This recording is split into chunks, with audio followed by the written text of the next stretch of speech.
Hey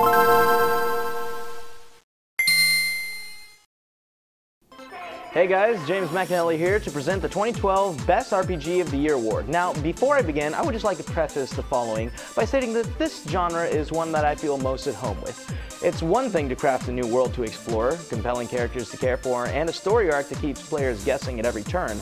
It's another thing to marry those aspects to create one singular experience. The result is nothing short of phenomenal, and this year it's The Witcher 2 Assassins of Kings Enhanced Edition that pulled ahead of the pack.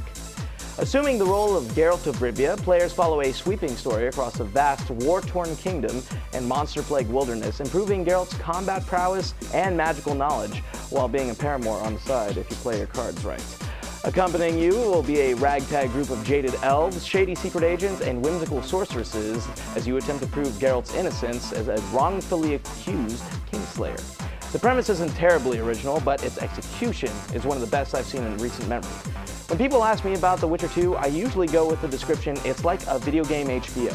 It's gritty, it's rough, and it unflinchingly looks into the heart of human corruption as well as grotesque violence. Now, what most people don't know about this is that it's basically two games in one.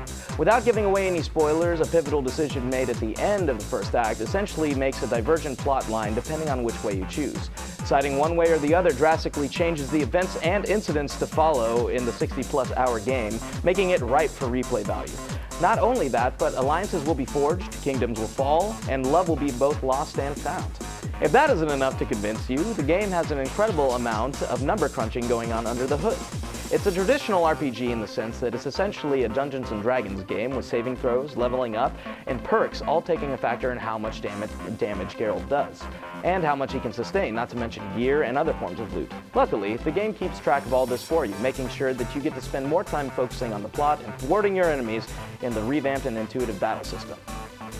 There's so much more that I could say about The Witcher 2, but I'm afraid I'm about out of time. If you want to know more about the game, I suppose that you'll just have to step into Geralt's shoes yourself. But with a massive world, meaningful relationships, and whole kingdoms on the brink of war, The Witcher 2 Assassins of Kings Enhanced Edition has more than enough to offer for the hardcore RPG fan, and receives VGHL's Best Role-Playing Game of 2012 award.